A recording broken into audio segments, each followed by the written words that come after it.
Internet court is now in session. Today's case is not about rent, it's not about leases, and it's not about money. It's about space, boundaries, and the quiet ways people feel pushed out of their own homes. This case asks a simple question with an uncomfortable edge.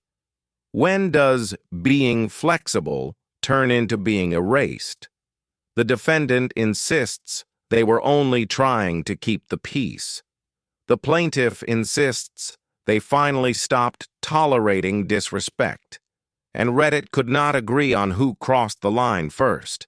Jurors listen carefully, because this one unfolds slowly, and the damage doesn't show up all at once. The story centers around two longtime friends in their early 30s. They'll be called Evan and Mark. They had known each other since college. Different personalities, but years of shared history. Evan was structured, quiet, predictable. Mark was social, loose with plans, comfortable with people drifting in and out of his orbit. When Evan's previous living situation fell apart unexpectedly, Mark offered him a spare room in the house he owned. No lease, no paperwork, just trust. They agreed on a simple monthly contribution for utilities and groceries. Nothing formal, nothing written down. At first, it felt like a favor between friends. The house itself was modest. 2 bedrooms, 1 bathroom, a shared kitchen and living room. Evan worked early mornings and valued quiet nights. Mark worked irregular hours and often had friends over late. At the beginning, both made small adjustments. Evan wore headphones. Mark tried to keep the noise down. It wasn't perfect, but it worked, until it didn't. The first shift was subtle. Mark started having people over more frequently, not parties. Just 1 or 2 friends, then a girlfriend, then another friend crashing on the couch for a few days. Evan didn't object at first. He told himself it was temporary, that he didn't want to seem ungrateful. After all, Mark had helped him when he needed it. So Evan adapted. He rearranged his schedule, ate meals in his room, avoided the living room when guests were around. The house slowly stopped feeling shared. Mark never explicitly said Evan couldn't use the common spaces. But Evan noticed that when he did, conversations stopped. The energy shifted, like he was interrupting something. Still, Evan said nothing. He believed that as long as he stayed flexible, things would balance out. That belief didn't last. The first real friction came over the bathroom. Mark's guests started using it heavily in the mornings. Showers ran long. Evan began being late for work. He mentioned it casually. Mark apologized, promised to talk to them. For a few days, things improved. Then the same pattern returned. The second issue was the kitchen. Mark's girlfriend began meal prepping in bulk. Counters were constantly full, dishes piled up. Evan would come home hungry and find no usable space. He brought it up gently. Mark laughed it off. "She's just here a lot lately." Evan nodded. Again, he adapted. The third moment came late one night. Evan was asleep when loud laughter woke him. It was past midnight. A group of people were in the living room. He waited, hoped it would die down. It didn't. He finally stepped out and asked if they could keep it down. The room went quiet. Mark apologized again. Everyone lowered their voices. But Evan noticed something new, an edge. The warmth was gone. From that night on, Evan felt like a guest in the house he lived in. Small things piled up, his food going missing, his shoes being moved, his mail being set aside unopened.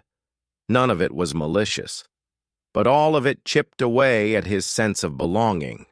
The breaking point didn't arrive suddenly. It simmered. The turning point came on a Sunday morning.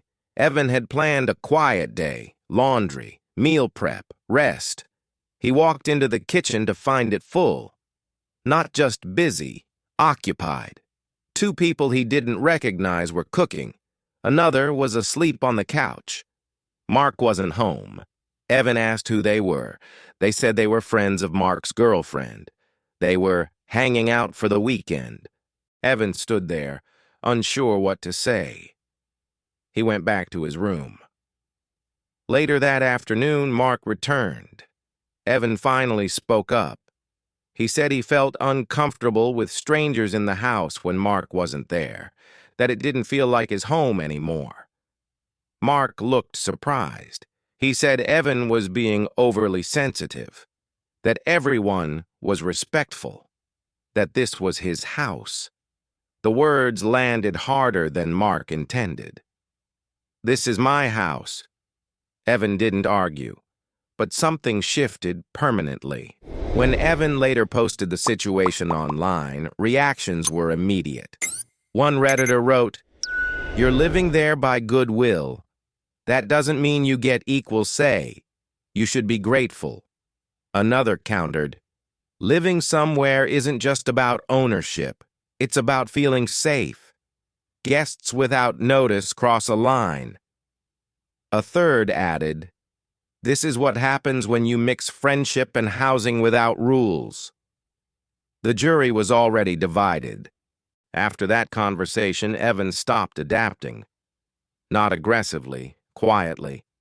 He started using the kitchen when he needed to. He sat in the living room again. The tension became visible.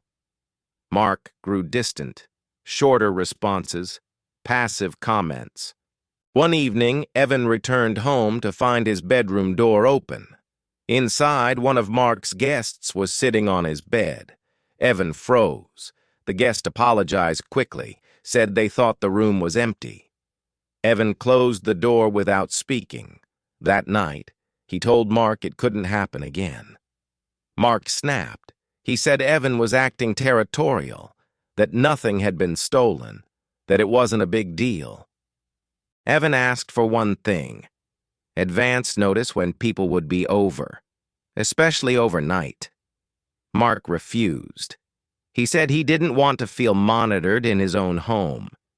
The argument ended without resolution. From then on, communication stopped almost entirely. Weeks passed. The house felt cold. Reddit became even more divided after this update. One commenter said, "You crossed into entitlement. This isn't your property." Another argued, "Boundaries aren't ownership. They're basic respect." A third took a neutral stance. "Neither of you handled this well. The lack of structure doomed it." Internet court jurors began debating the ethics. Legally, Mark owned the house. He had the right to invite anyone. Emotionally, Evan lived there. He needed privacy and predictability. Some jurors framed it as consent.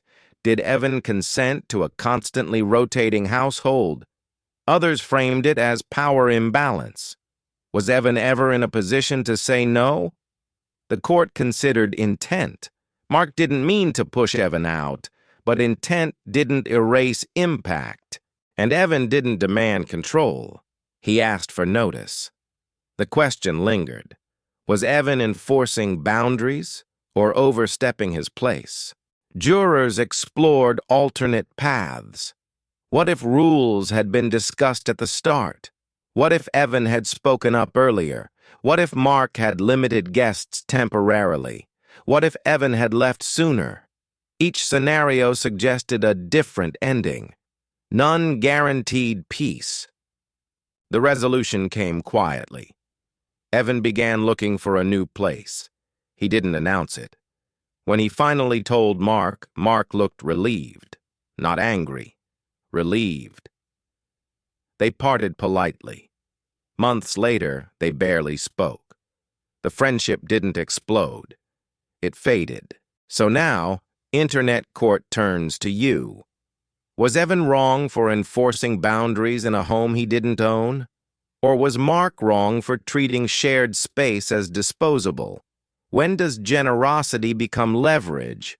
And when does flexibility become self-erasure? Jurors, Render your verdict below. Internet court is adjourned. If you enjoyed this video and want to see more like it, be sure to hit like and subscribe. It's always appreciated.